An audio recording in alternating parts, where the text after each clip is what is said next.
ದೇಶವನ್ನೇ ಹರಿದ ಸೇನೆಗಳು, ಇಸ್ಲಾಮಿಕ್ ದೇಶಗಳ ಹೊಸ ಯುದ್ಧ, ಯುಎಇ ವರ್ಸಸ್ ಸೌದಿ ಅರೇಬಿಯಾ. ನಮಸ್ಕಾರ ಸ್ನೇಹಿತರೆ. ಭೂಮಿ ಮೇಲೆ ನರಕ ಅಂತ ಕರೆಯಲಾಗ್ತಾ ಇದ್ದ ದೇಶವೊಂದು ಕೊನೆಗೂ ಈಗ ಛಿದ್ರನೇ ಆಗೋಗಿದೆ. ಯುಎಇ ಮತ್ತು ಸೌದಿ ಅನ್ನೋ ಎರಡು ದೊಡ್ಡ ಅರಬ್ ಶಕ್ತಿಗಳ ಕಾದಾಟಕ್ಕೆ ಮತ್ತೊಂದು ಮುಸ್ಲಿಂ ರಾಷ್ಟ್ರ ಬಲಿಯಾಗಿದೆ. ಭರ್ತಿ 1.2 ಕೋಟಿ ಜನ ಈಗ ಆಲ್ರೆಡಿ ಮನೆ ಬಿಟ್ಟು ಓಡ್ ಹೋಗಿದ್ದಾರೆ. ಸಿಕ್ಕ ಕಡೆ ಮಾರಣ ಹೋಮ ನಡೀತಾ ಇದೆ. ಇಡೀ ಜಗತ್ತು ಇದು ವಿಶ್ವ ಕಂಡ ಅತ್ಯಂತ ಕ್ರೂರ ಘಟನೆ ಅಂತ ಕಳವಳ ವ್ಯಕ್ತಪಡಿಸ್ತಾ ಇದ್ದಾರೆ. ನಾವು ಅಫಿಷಿಯಲ್ ಸರ್ಕಾರದೊಂದಿಗೆ ಇರೋದಿಲ್ಲ, ಹೊಸ ಸರ್ಕಾರ ರಚನೆ ಮಾಡ್ತೀವಿ ಅಂತ ಅಲ್ಲಿ ಘೋಷಣೆ ಮೊಳಗಿ ಆಗಿದೆ. ಹಾಗಿದ್ರೆ ಹೊಸದಾಗಿ ಒಡೆದು ಹೋಗಿರೋ ಆ ರಾಷ್ಟ್ರ ಯಾವುದು? ವಿಶ್ವ ಶಾಂತಿಗೆ ಕರೆ ಕೊಡ್ತಾ ಇದ್ದ ಅರಬ್ಬರೇ ಆ ದೇಶಕ್ಕೆ ಚುಚ್ಚಿದ್ರ? ಮತ ಅನ್ನೋದು ಗಲ್ಫ್ ನಾಯಕರ ಪಾಲಿಗೆ ಹೇಗೆ ಶಸ್ತ್ರ ಆಗ್ತಾ ಇದೆ? ಎಲ್ಲವನ್ನ ಈ ವಿಡಿಯೋದಲ್ಲಿ ನೋಡ್ತಾ ಹೋಗೋಣ. ನಿಮ್ಮನ್ನ ಅಚ್ಚರಿಗೆ ದೂಡುತ್ತೆ ಈ ಸ್ಟೋರಿ. ಸ್ನೇಹಿತರೆ, ಈ ಸೌದಿ ಮತ್ತು ಯುಎಇ ನೋಡೋಕೆ ಅಕ್ಕಪಕ್ಕದಲ್ಲಿದ್ರೂ ಕೂಡ ಇಬ್ಬರ ಮಧ್ಯೆ ದೊಡ್ಡ ಗ್ಯಾಪ್ ಇದೆ. ಒಬ್ಬರನ್ನ ಕಂಡ್ರೆ ಮತ್ತೊಬ್ಬರಿಗೆ ಸ್ಪರ್ಧೆ ಇದೆ. ಹೇಳಿ ಇಬ್ರು ಇಸ್ಲಾಮಿಕ್ ಜಗತ್ತಿನ ಶ್ರೀಮಂತರು. ಇಬ್ಬರಿಗೂ ಅವ್ರದ್ದೇ ಆದ ಪ್ರಭಾವ ಇದೆ. ಈ ಪ್ರಭಾವದ ಕಾರಣಕ್ಕೆ ಇಬ್ಬರ ಮಧ್ಯೆ ಒಂದು ಸ್ಪರ್ಧೆ, ಕಾಂಪಿಟಿಷನ್ ಇದೆ. ನೇರ ಯುದ್ಧ ಮಾಡಲ್ಲ ಅನ್ನೋದು ಬಿಟ್ರೆ ನಾನಾ ರಾಷ್ಟ್ರಗಳಲ್ಲಿ ಇವರು ಪ್ರಾಕ್ಸಿ ವಾರ್ ಮಾಡ್ತಾರೆ. ಆರ್ಥಿಕವಾಗಿ, ಸೈನಿಕವಾಗಿ ಸ್ಪರ್ಧೆಗೆ ಬಿದ್ದು ತಮ್ಮ ಪ್ರಭಾವ ಹರಡೋಕೆ ಪ್ರಯತ್ನ ಪಡ್ತಾರೆ. ಅಂತ ಪ್ರಾಕ್ಸಿ ವಾರ್ಗೆ ಈಗ ಇನ್ನೊಂದು ರಾಷ್ಟ್ರ ತುಂಡಾಗಿದೆ, ಅದು ಸುಡಾನ್. ಸುಡಾನ್ ಬಗ್ಗೆ ನೀವು ಕೇಳ್ತಾ ಇರ್ತೀರ ಆಗಾಗ. ಜಗತ್ತು ಜಾಸ್ತಿ ಕೇರ್ ಮಾಡಲ್ಲ. ಯುರೋಪ್, ಅಮೆರಿಕನ್ ಆದ್ರೆ ಬಹಳ ತಲೆ ಕೆಡಿಸ್ಕೊಳ್ತಾರೆ. ಇಸ್ರೇಲ್, ಗಾಜಾ ಆದ್ರೂ ತಲೆ ಕೆಡಿಸ್ಕೊಳ್ತಾರೆ. ಆದ್ರೆ ಸುಡಾನ್, ಆಫ್ರಿಕಾ, ಈ ರೀತಿಯ ಮೈಂಡ್ ಸೆಟ್ ಇದೆ ಈ ಜಗತ್ತಿಗೆ. ಅದರ ಪರಿಣಾಮ ಜಗತ್ತು ಕೇರ್ ಮಾಡ್ತಿಲ್ಲ. ಆದರೆ ಅಲ್ಲಿ ಭಯಾನಕ ದಿನಗಳನ್ನ ಅಲ್ಲಿನ ಜನ ನೋಡ್ತಿದ್ದಾರೆ. ಒಂದು ಕಾಲದಲ್ಲಿ ಆಫ್ರಿಕಾದ ಅತಿ ದೊಡ್ಡ ರಾಷ್ಟ್ರವಾಗಿತ್ತು. 2011ರಲ್ಲಿ ಒಡೆದು ಹೋಗಿತ್ತು. ಕ್ರೈಸ್ತರು ನಾವು ಮುಸ್ಲಿಮರೊಂದಿಗೆ ಇರೋದಿಲ್ಲ ಅಂತ ಹೊಸ ರಾಷ್ಟ್ರವನ್ನ ಮಾಡ್ಕೊಂಡಿದ್ರು. ಆದರೂ ಇವತ್ತಿಗೂ ಈ ಸುಡಾನ್ ಜಗತ್ತಿನ 15ನೇ ದೊಡ್ಡ ದೇಶವಾಗಿನೇ ಉಳ್ಕೊಂಡಿದೆ. ತುಂಡಾದ್ಮೇಲೂ ಕೂಡ ಈಗ ಮತ್ತೆ ತುಂಡಾಗ್ಲಿಕ್ಕೆ ಹೊರಟಿದೆ. 18,86,068 ಸ್ಕ್ವೇರ್ ಕಿಲೋಮೀಟರ್ ಅಂದ್ರೆ ನಮ್ಮ ಭಾರತದ ಅರ್ಧದಷ್ಟು ಬರುತ್ತೆ. ಸುಮಾರು 5 ಕೋಟಿಗೂ ಅಧಿಕ ಜನ ವಾಸ ಮಾಡ್ತಾರೆ. 97% ಸುನ್ನಿ ಮುಸ್ಲಿಮರಿದ್ದಾರೆ. ಇಷ್ಟು ದಿನ ಅಲ್ಲಿ ಸೇನೆ ಮತ್ತು ಪ್ಯಾರಾಮಿಲಿಟರಿ ನಡುವೆ ಯುದ್ಧ ನಡೀತಾ ಇತ್ತು. ನೀವು ಕೇಳಿಸ್ಕೊಂಡಿದ್ದು ಸರಿಯಾಗಿದೆ. ಅವ್ರದೇ ದೇಶದ ಗಡಿಯನ್ನ, ಶತ್ರುಗಳಿಂದ ಆ ರಾಷ್ಟ್ರವನ್ನ ಕಾಪಾಡಬೇಕಾಗಿದ್ದ 2 ಪಡೆಗಳು, ಒಂದು ಪೂರ್ಣ ಪ್ರಮಾಣದ ಸೇನೆ, ಇನ್ನೊಂದು ಅರೆ ಸೇನಾ ಪಡೆ. ನಮ್ಮಲ್ಲಿ ಆರ್ಮಿ, ಅದಾದ್ಮೇಲೆ CRPF, CISF, BSF ಅಂತೆಲ್ಲ ಇಲ್ವಾ? ಅದೇ ತರ ಅಲ್ಲೂ ಕೂಡ ಒಂದು ಪೂರ್ಣ ಪ್ರಮಾಣದ ಸೇನೆ ಅದೇ ದೇಶದ್ದು, ಇನ್ನೊಂದು ಅಲ್ಲಿನ ಅರೆ ಸೇನಾ ಪಡೆ. ಇವರಿಬ್ರು ಹೊಡೆದಾಡ್ತಿದ್ದಾರೆ, ಭಯಂಕರ ಯುದ್ಧ ಮಾಡ್ತಿದ್ದಾರೆ ದೇಶವನ್ನ ಕಂಟ್ರೋಲ್ ಮಾಡೋಕೆ. ಈಗ ಇಬ್ರು ದೇಶವನ್ನ ಹರಿದು ತುಂಡು ಮಾಡ್ಕೊಂಡಿದ್ದಾರೆ. ಮತ್ತೆ ಏನು ಸ್ನೇಹಿತರೆ, ವರದಿಯಲ್ಲಿ ಮುಂದುವರಿಯುವ ಮುನ್ನ 7 ಸ್ಯಾಂಡ್ಸ್ ಟೂರಿಸಂ ಕಂಪನಿಯ ವೈಷ್ಣೋದೇವಿ ಅಮೃತ್ಸರ್ ಕಾಶ್ಮೀರ್ ಟ್ರಿಪ್ ಬಗ್ಗೆ ನೋಡೋಣ. ಆಫರ್ ಪ್ರೈಸ್ ಕೇವಲ 62,700 ರೂಪಾಯಿ.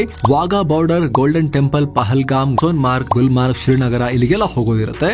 7 ನೈಟ್ 8 ಡೇಸ್ ಟ್ರಿಪ್ ಇದು. ಈ ಪ್ಯಾಕೇಜ್ ಅಲ್ಲಿ flight tickets, 3 star hotel stay, all meals, ದರ್ಶನ ವ್ಯವಸ್ಥೆ, AC ಟ್ರಾನ್ಸ್ಪೋರ್ಟ್, ಬೋಟಿಂಗ್ ಮತ್ತು ಆಟೋ ಚಾರ್ಜಸ್, 24/7 ಟೂರ್ ಮ್ಯಾನೇಜರ್ ಸೌಲಭ್ಯ ಎಲ್ಲವೂ ಸೇರಿರುತ್ತೆ. ಹಾಗೆ ಹಿರಿಯ ನಾಗರಿಕರಿಗೆ ಸ್ಪೆಷಲ್ ಕೇರ್ ಕೂಡ ಇರುತ್ತೆ. ಹೊರಡೋ ದಿನ 19 ಮೇ 2025. ಕೆಲವೇ ಸೀಟುಗಳು ಲಭ್ಯ. ಆಸಕ್ತರು ಈ ನಂಬರ್ಗೆ ಕಾಲ್ ಮಾಡಿ ನಿಮ್ಮ ಸೀಟನ್ನ ಕೂಡ ಬುಕ್ ಮಾಡಬಹುದು. ಬನ್ನಿ ಈಗ ವರದಿಯಲ್ಲಿ ಮುಂದುವರಿಯೋಣ. ಸ್ನೇಹಿತರೆ, ಈ ಸುಡಾನ್ ನಲ್ಲಿ ಕಳೆದ 2 ವರ್ಷಗಳಿಂದ ದೊಡ್ಡ ಆಂತರಿಕ ಯುದ್ಧ ನಡೀತಾ ಇದೆ. ಅದಕ್ಕೆ ಕಾರಣ ಅಧಿಕಾರ. 1989ರಲ್ಲಿ ಬಶೀರ್ ಅನ್ನೋ ನಾಯಕ ದಂಗೆ ಮೂಲಕ ಅಧಿಕಾರವನ್ನ ಹಿಡಿದಿದ್ರು. 2019ರ ತನಕ ಅಂದ್ರೆ 3 ದಶಕಗಳ ಕಾಲ ಆತ ಸರ್ವಾಧಿಕಾರಿ. ಈತನನ್ನ ಇಳಿಸೋಕೆ ಆರ್ಮಿ ಚೀಫ್ ಅಬ್ದುಲ್ ಫತೆ ಅಲ್ ಬುರ್ಹಾನ್ 2019ರಲ್ಲಿ ದಂಗೆ ಎದ್ರು. ಅದೇ ವರ್ಷದಲ್ಲಿ ಸೇನೆ ಹಾಗೂ ಪ್ರಜಾಪ್ರಭುತ್ವವನ್ನ ಒಳಗೊಂಡ ಜಂಟಿ ಸರ್ಕಾರ ಬಂತು. ಆ ವರ್ಷವೇ ಸುಡಾನನ್ನ ಜಾತ್ಯತೀತ ಅಂತ ಘೋಷಣೆ ಮಾಡಲಾಯಿತು, ಸೆಕ್ಯುಲರ್ ಕಂಟ್ರಿ ಅಂತ. ಪರಿಣಾಮ 2021ರಲ್ಲಿ ಮತ್ತೆ ಗಲಭೆ ಶುರುವಾಯಿತು. ಮತ್ತೆ ಸೇನಾ ದಂಗೆ ಆಯಿತು. ಅಬ್ದುಲ್ ಫತೆ ಮತ್ತೆ ಸೇನಾ ಆಡಳಿತವನ್ನ ಹೇರಿದ್ರು. ನಾವು ಸರ್ಕಾರ ನಾವೇ ನಡೆಸ್ತೀವಿ ಅಂತ ಬಂದರು ಸೇನೆಯವರು. ಅಲ್ಲಿಂದ ಅವರೇ ಸುಡಾನ್ನ ಆಡಳಿತ ಮಾಡ್ತಾ ಇದ್ರು. ಆದರೆ ಬಹಳ ವಿಚಿತ್ರ ಘಟನೆ ಆಯಿತು 2023ರಲ್ಲಿ. ಪ್ಯಾರಾಮಿಲಿಟರಿ ಫೋರ್ಸ್ ಮುಖ್ಯಸ್ಥ ಮೊಹಮ್ಮದ್ ಹಬ್ದುನ್ ಸೇನೆಯವರ ಆಡಳಿತ ಮಾಡೋದಾದ್ರೆ ನಂದು ಒಂದು ಫೋರ್ಸ್ ಇದೆಯಲ್ಲ, ಪ್ಯಾರಾಮಿಲಿಟರಿ ಪಡೆ, ಅರೆಸೇನಾ ಪಡೆ ಆದ್ರೇನು, ಸೇನೆ ಅನ್ನೋದು ಇದ್ರಲ್ಲೂ ಇದೆಯಲ್ಲ, ನಮ್ಮ ಹತ್ರನೂ ಶಸ್ತ್ರ ಇದೆಯಲ್ಲ, ನಾನು ಯಾಕೆ ಆಳಬಾರದು ಅಂತ ಈತನು ದಂಗೆ ಎದ್ಬಿಟ್ಟ. ಈತ ಫತೆ ನೇತೃತ್ವದಲ್ಲಿ ದಂಗೆ ಆದಾಗ ಸಹಾಯ ಮಾಡಿದ್ದಂಥ ಮನುಷ್ಯ. ಈಗ ಅಧಿಕಾರ ನನಗೂ ಕೊಡುವಂತ ಪಾಲು ಕೇಳ್ದ. ಅಲ್ಲಿನ ಸೇನೆಗೆ ಪ್ಯಾರಾಮಿಲಿಟರಿಯನ್ನ ಕಂಟ್ರೋಲ್ ಮಾಡೋ ಅಧಿಕಾರ ಇಲ್ಲ. ಹೀಗಾಗಿ ಸಂಧಾನ ಫೇಲ್ ಆಯಿತು. ಅಧಿಕಾರದ ಆಸೆ ಹೆಚ್ಚಾಯಿತು. ಪರಿಣಾಮ ಇಬ್ರು ತಮ್ಮ ತಮ್ಮ ಸೇನೆಯನ್ನ ಕದನಕ್ಕಿಳಿಸಿ ಹೊಡೆದಾಡೋಕೆ ಶುರುವಾದ್ರು. ಪ್ರೊಫೆಷನಲ್ ಆರ್ಮೀಸ್ ಅಂದ್ರೆ ಏನು, ಪಾಲಿಟಿಕ್ಸ್ ಮಾಡದೆ ರಕ್ಷಣೆ ಮಾತ್ರ ಮಾಡಬೇಕು ದೇಶದ್ದು. ಹರಿದು ತಿನ್ನೋಕೆ ಶುರು ಮಾಡಿದ್ರು ಸೇನೆ ಮತ್ತು ಅರೆಸೇನಾ ಪಡೆಯವರು ಸುಡಾನನ್ನ. ಎಲ್ಲಾದ್ರೂ ಉಂಟಾ ಸ್ವಾಮಿ? ಅಲ್ಲಿಂದ ಇಲ್ಲಿ ತನಕ ಈ ಯುದ್ಧ ನಡೀತಾನೆ ಇದೆ. ಯುದ್ಧ ಅಂದ್ರೆ ಸಾಮಾನ್ಯ ಯುದ್ಧ ಅಲ್ಲ, ಪದಗಳಲ್ಲಿ ಹೇಳೋಕೆ ಆಗದಷ್ಟು ಕ್ರೌರ್ಯ. ಜಗತ್ತಿನ ಸೋ ಕಾಲ್ಡ್ ಶಾಂತಿ ಪ್ರಿಯರು, ಮಾನವ ಹಕ್ಕುಗಳ ರಕ್ಷಕರು, ಮಾವನ ಹಕ್ಕುಗಳ ರಕ್ಷಕರು ಯಾರೂ ಆ ಕಡೆ ತಲೆ ಹಾಕ್ತಾ ಇಲ್ಲ. ಅಮೆರಿಕದವರು, ಯುರೋಪ್ನವರು. ಬರೀ 2 ವರ್ಷದಲ್ಲಿ 1.25 ಕೋಟಿ ಜನ ಮನೆ ಬಿಟ್ಟು ಉಳಿದ್ದಾರೆ. 30 ಲಕ್ಷ ಜನ ದೇಶವನ್ನೇ ಬಿಟ್ಟಿದ್ದಾರೆ. 1.5 ಲಕ್ಷ ಜನ ಭೂಮಿಯನ್ನೇ ಬಿಟ್ಟಿದ್ದಾರೆ. ಅಲ್ಲಿ ಬದುಕಿ ಉಳಿದವರಿಗೆ ದಿನಕ್ಕೆ ಒಂದ್ಸಲ ಅನ್ನ ನೀರು ಸಿಕ್ಕಿದ್ರೆ ಅದೇ ದೊಡ್ಡ ವಿಚಾರ ಆಗಿದೆ, ಸಿಗ್ತಾ ಇಲ್ಲ. ನಗರಗಳು, ಹಳ್ಳಿಗಳು, ಮಾರ್ಕೆಟ್, ಆಸ್ಪತ್ರೆ, ಸಿಕ್ಕ ಕಡೆ ವಾಯು ದಾಳಿ, ಟ್ಯಾಂಕ್ ದಾಳಿ, ರಾಕೆಟ್ ದಾಳಿ ನಡೀತಾ ಇದೆ. ಹಾಗೆ ನೋಡಿದ್ರೆ ಈ ದೇಶಕ್ಕೆ ಹಿಂಸೆ ಹೊಸ್ತಲ್ಲ. 2003ರಲ್ಲಿ ಡಾರ್ಫರ್ ಅನ್ನೋ ಕಡೆ ಯುದ್ಧ ಶುರುವಾಗಿ ಅರಬ್ಬರಲ್ಲದ ಸುಮಾರು 3 ಲಕ್ಷ ಜನರನ್ನ ಸುಡಾನ್ ಸೇನೆ ಮುಗಿಸಿತ್ತು. ಆಮೇಲೆ ಕ್ರೈಸ್ತರು ದಕ್ಷಿಣ ಸುಡಾನ್ ಅಂತ ಹೊಸ ರಾಷ್ಟ್ರವನ್ನ ಮಾಡ್ಕೊಂಡಿದ್ರು. ಈಗ ಉಳಿದ ಸುಡಾನ್ನಲ್ಲಿ ಬಹುತೇಕ ಮುಸ್ಲಿಮರೇ ಇದ್ರು. ಈಗ ಮತ್ತೆ ಅದನ್ನು 2 ತುಂಡು ಮಾಡ್ತಾ ಇದ್ದಾರೆ. ಮಾಡಿ ಆಗಿದೆ. ಸುಡಾನ್ನಲ್ಲಿ ಪ್ಯಾರಾಮಿಲಿಟರಿ ಈ ಅನೌನ್ಸ್ಮೆಂಟ್ ಅನ್ನ ಕೂಡ ಮಾಡಿ ಆಗಿದೆ. ನಮ್ಮ ಕಂಟ್ರೋಲ್ನಲ್ಲಿರೋ ಭೂಮಿಯಲ್ಲಿ ನಮ್ಮದೇ ಬೇರೆ ಸರ್ಕಾರ ಇರುತ್ತೆ. ಸುಡಾನ್ಗೆ ಇನ್ಮೇಲೆ ಒಳ್ಳೆ ಫ್ಯೂಚರ್ ಕೊಡ್ತೀವಿ, ನಾವು ಜನರ ಹಕ್ಕುಗಳನ್ನು ಕಾಪಾಡ್ತೀವಿ ಅಂತ ಹೇಳಿದ್ದಾರೆ. ಏನು ಹಕ್ಕುಗಳನ್ನು ಕಾಪಾಡ್ತಾರೋ, ಇವರು ಮಾಡೋ ಕ್ರೌರ್ಯವನ್ನು ಯಾರಾದರೂ ನೋಡಿಬಿಟ್ರೆ ದೃಶ್ಯಗಳನ್ನು ತೆಗೆದುಬಿಟ್ಟು ಇವ್ರನ್ನ ಮನುಷ್ಯರು ಅಂತಲೂ ಕರೆಯೋಕ್ಕಾಗಲ್ಲ. ವೃದ್ಧರು, ಮಕ್ಕಳು, ಮಹಿಳೆಯರು ಯಾರನ್ನೂ ಬಿಡ್ತಾ ಇಲ್ಲ ಇವರು. ಈಗ ದೇಶದ ದೊಡ್ಡ ಭೂಭಾಗವನ್ನ ನಮ್ದು ಪ್ರತ್ಯೇಕ ರಾಷ್ಟ್ರ ಅಂತ ಡಿಕ್ಲೇರ್ ಮಾಡ್ಕೊಂಡಿದ್ದಾರೆ. ಈ ಸ್ಕ್ರೀನ್ ನೋಡಿ, ತಿಳಿ ಗುಲಾಬಿ ಬಣ್ಣದಲ್ಲಿ ಕಾಣ್ತಿರೋದು ಸೇನೆ ಕೈಲಿರೋ ಭಾಗ. ಮಧ್ಯದಲ್ಲಿ ಒಂದು ಕೆಂಪಿನಲ್ಲಿ ಕಾಣ್ತಿರೋ ಭೂಮಿ, ಇದನ್ನ ಸುಡಾನ್ ಪೀಪಲ್ಸ್ ಲಿಬರೇಷನ್ ಮೂವ್ಮೆಂಟ್ ಅನ್ನೋ ಗುಂಪು ಕಂಟ್ರೋಲ್ ಮಾಡ್ತಿದೆ. ಹಾಗೆ ಸುಡಾನ್ ಲಿಬರೇಷನ್ ಮೂವ್ಮೆಂಟ್ ಇನ್ನೊಂದಷ್ಟು ಭೂಭಾಗವನ್ನ ಕಂಟ್ರೋಲ್ ತಗೊಂಡಿದೆ. ಇದನ್ನ ಬಿಟ್ರೆ ಈ ಸ್ಲೇಡ್ ಗ್ರೀನ್ ಕಲರ್ನಲ್ಲಿ ಕಾಣಿಸ್ತಾ ಇದೆಯಲ್ಲ, ಈ ದೊಡ್ಡ ಭೂಭಾಗ ಈಗ ಪ್ಯಾರಾಮಿಲಿಟರಿ ಕೈಗೆ ಬಂದಿದೆ. ಇಲ್ಲಿ ಪರ್ಯಾಯ ಸರ್ಕಾರ ಮಾಡ್ತೀವಿ ಅಂತ ಅವರು ಡಿಕ್ಲೇರ್ ಮಾಡ್ಕೊಂಡಿದ್ದಾರೆ. ಇದರ ಬೆನ್ನಲ್ಲೇ ಸಾಕಷ್ಟು ಜನ UAEಗೆ ಹಿಡಿಶಾಪ ಹಾಕ್ತಿದ್ದಾರೆ. ಯಾಕಂದ್ರೆ ಈ ಘೋಷಣೆಗೆ 2 ವರ್ಷಗಳಿಂದ ಶಕ್ತಿ ತುಂಬಿ ಸಹಾಯ ಮಾಡಿದ್ದು, ಸುಡಾನ್ ಈ ಪರಿ ಸರ್ವನಾಶಕ್ಕೆ ತುತ್ತಾಗಿದ್ದು UAE ಮತ್ತು ಛಾಡ್ ದೇಶಗಳಿಂದ ಅನ್ನೋ ಆರೋಪ ಇದೆ. UAE ಮಾಡ್ತಿರೋತೇನೋ. ಮೊದಲಿಗೆ UAE ಯಾಕೆ ಮೂಗು ತೂರಿಸ್ತಾ ಇದೆ ಈ ಆಫ್ರಿಕಾದ ಈ ಹೊಡೆದಾಟದಲ್ಲಿ ಅಂತ ನಿಮಗೆ ಹೇಳಬೇಕು. ಆಗಲೇ ಹೇಳಿದ ಹಾಗೆ ಸೌದಿಗೂ UAEಗೂ ಕಾಂಪಿಟಿಷನ್ ಇದೆ. ಒಬ್ಬರನ್ನ ಕಂಡ್ರೆ ಒಬ್ಬರಿಗೆ ಅಷ್ಟಕ್ಕಷ್ಟೇ. ಈ ಸೌದಿ ವಿಶ್ವದ ಅತಿದೊಡ್ಡ ಮತ್ತು ಅತಿ ಪ್ರಭಾವಶಾಲಿ ಮುಸ್ಲಿಂ ರಾಷ್ಟ್ರ. ಮುಸ್ಲಿಮರ ಪವಿತ್ರ ಕ್ಷೇತ್ರಗಳ ಕಸ್ಟೋಡಿಯನ್ ಮಕ್ಕಾ, ಮದೀನಾ ಎಲ್ಲ ಸೌದಿಲೇ ಇರೋದು. ಆ ಕಾರಣಕ್ಕಾಗಿ ಅವರಿಗೆ ಗ್ಲೋಬಲ್ ಇಸ್ಲಾಮಿಕ್ ವರ್ಲ್ಡ್ನಲ್ಲಿ ಇನ್ಫ್ಲೂಯೆನ್ಸ್ ಇದೆ. ಅಮೆರಿಕದ ಮಿತ್ರ ಅನ್ನೋದ್ರಿಂದ ಅವರಿಗೆ ಇನ್ನೂ ಜಾಸ್ತಿ ಮಹತ್ವ ಇದೆ. ಜೊತೆಗೆ ಭೌಗೋಳಿಕವಾಗಿ ಮತ್ತು ಆರ್ಥಿಕವಾಗಿ ಸೌದಿ ಸ್ಟ್ರಾಂಗ್, ವಿಶಾಲವಾಗಿ ಹರಡಿಕೊಂಡಿದೆ ಸೌದಿ. ಇದೇ ರೀಸನ್ನಿಂದ ಇಸ್ಲಾಮಿಕ್ ದೇಶಗಳ ಕೂಟದಲ್ಲಿ ತೈಲ ರಾಷ್ಟ್ರಗಳನ್ನು ಕಂಟ್ರೋಲ್ ಮಾಡುವಲ್ಲಿ ಸೌದಿ ದೊಡ್ಡಣ್ಣಂತರ ಕಾಣುತ್ತೆ. ಆದರೆ ಪಕ್ಕದಲ್ಲೇ ಇರೋ ಸಣ್ಣ ರಾಷ್ಟ್ರ UAE ಮೂರ್ತಿ ಚಿಕ್ಕದಾದರೂ ಕೀರ್ತಿ ನಮ್ದು ತುಂಬಾ ದೊಡ್ಡದು, ನಮ್ದೇನು ಸಣ್ಣದಿಲ್ಲ, ನಮ್ದು ತುಂಬಾ ದೊಡ್ಡದು ಅಂಥೇಳಿ ಅವರು ಹಾಡ್ತಾ ಇದ್ದಾರೆ UI ಸಿನಿಮಾದ ಹಾಡಿನ ಸ್ಟೈಲ್ನಲ್ಲಿ. ಆದರೆ ಇಲ್ಲಿ UAE ಆಯುಧ ಪೂರೈಸುವ ಮೂಲಕ ಶೀತಲ ಸಮರಕ್ಕೆ ಬೇರೆ ಆಯಾಮ ಕೊಡ್ತಾ ಇದೆ ಅನ್ನೋದು ಅವ್ರ ಮೇಲಿರೋ ಆರೋಪ ಸುಡಾನ್ನಲ್ಲಿ. ಏನಾಗಿತ್ತು ಅಂದರೆ, ಸುಡಾನ್ ಹಿಂದಿನಿಂದಲೂ ಸೌದಿ ಜೊತೆಗೇ ಇದ್ದ ರಾಷ್ಟ್ರ. ಸೌದಿಗೆ ಆ ಭಾಗದಲ್ಲಿ ವಿಪರೀತ ಪ್ರೆಸೆನ್ಸ್ ಇದೆ. ಈ ಸೌದಿ ಎಲ್ಲೆಲ್ಲಿ ತನ್ನ ಪ್ರಭಾವದ ಜಾಲ ಹರಡುತ್ತೋ, ತನ್ನ ಆರ್ಥಿಕ ಹಸ್ತಗಳನ್ನು ಚಾಚುವ ಪ್ರಯತ್ನ ಮಾಡುತ್ತೋ, ಅಲ್ಲಿ UAE ನಂದು ಇಡ್ತೀನಿ ಅಂತ ಬರ್ತಾ ಇತ್ತು. ನಂದು ದೊಡ್ಡದು ಪ್ರಭಾವ ಅಂತ.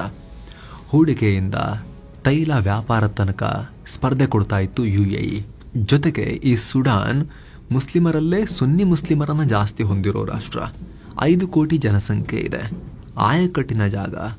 ಯುರೋಪ್ ರಾಷ್ಟ್ರಗಳಿಗೆ ತೈಲ ಹೋಗಬೇಕು ಅಂದರೆ ಇದೇ ಸುಡಾನ್ ಮೂಲಕ ಹಾದು ಹೋಗಬೇಕು. ಹೇರಳವಾದ ಖನಿಜ ಸಂಪತ್ತಿದೆ. ಚಿನ್ನ, ಯುರೇನಿಯಂ, ಜಿಪ್ಸಮ್, ಮಾರ್ಬಲ್, ಕ್ರೋಮೈಟ್, ಕಬ್ಬಿಣ ಎಲ್ಲ ಇದೆ. ಸೊ ತಾನು ಇಲ್ಲಿ ಪ್ರಭಾವ ವೃದ್ಧಿಸ್ಕೊಳ್ಬೇಕು ಅಂತ UAE ಲೆಕ್ಕಾಚಾರ ಹಾಕ್ತು. ಆಗ ಅವರ ಕಣ್ಣಿಗೆ ಈ ಅರೆ ಸೇನಾ ಪಡೆ ಕಾಣಿಸ್ತು. ಹಾಗಂತ ಏಕಾಏಕಿ ಪ್ರೀತಿ ಬಂತು ಅಂತ ಅಲ್ಲ.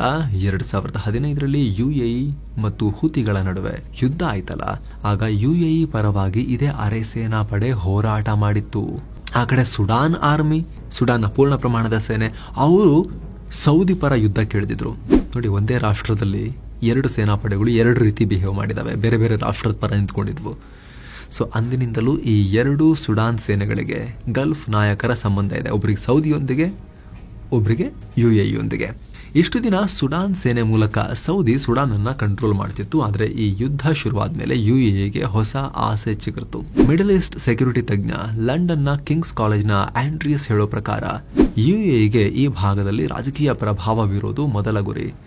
ಎರಡನೇದು ಇಲ್ಲಿನ ಚಿನ್ನದ ಗಣಿ. 2022ರ ಸ್ವಿಸ್ ಏಡ್ ಪ್ರಕಾರ ಇಡೀ ಆಫ್ರಿಕಾದ 65% ಅಕ್ರಮ ಚಿನ್ನ UAEಗೆ ಹೋಗಿದೆ. ಆ ಕಳ್ಳ ಸಾಗಾಣಿಕೆಯಿಂದ ದುಬೈಗೆ ವಿಪರೀತ ಲಾಭ ಇದೆ. ಆಫ್ರಿಕಾದ ರಕ್ತದ ಚಿನ್ನ ದುಬೈನಲ್ಲಿ ಮಿರಮಿರ ಅಂತ ಮಿಂಚುತ್ತೆ. ಸೊ ಸುಡಾನ್ನಲ್ಲಿರೋ ಚಿನ್ನದ ಪ್ರದೇಶಗಳು ಈಗ ಅರೆಸೇನಾ ಪಡೆಗಳ ಕಂಟ್ರೋಲಿಗೆ ಬಂದಿವೆ. ಅರೆಸೇನಾ ಪಡೆ UAE ಹೇಳ್ದಂಗೆ ಕೇಳೋ ಪಡೆ.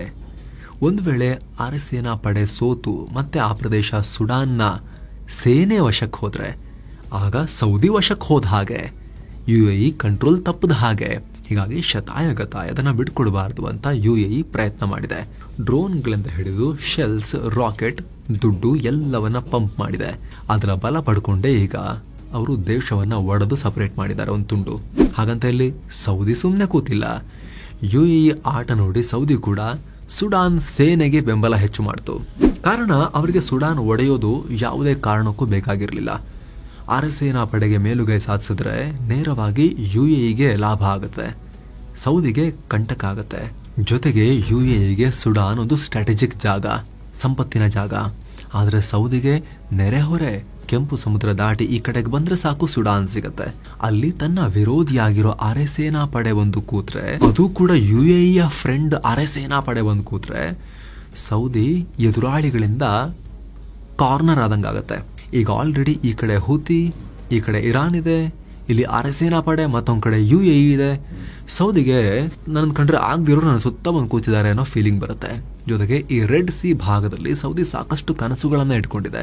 ವಿಷನ್ 2030 ಸೌದಿಯನ್ನ ಎಕನಾಮಿಕ್ ಕ್ಯಾಪಿಟಲ್ ಮಾಡಬೇಕು, ಬಿಸ್ನೆಸ್ ಹಬ್ ಮಾಡಬೇಕು, ನಿಯೋಮ್ ಸಿಟಿ ಕಟ್ಟಬೇಕು ಅಂದ್ರೆ ಇದು ಸ್ಟ್ರಾಟಜಿಕ್ ಜಾಗ. ಇದು ಅದಕ್ಕಾಗಿ ದಿ ರೆಡ್ ಸಿ ಪ್ರಾಜೆಕ್ಟ್ ಅಂತಲೇ ಯೋಜನೆ ಹಾಕೊಂಡಿದೆ.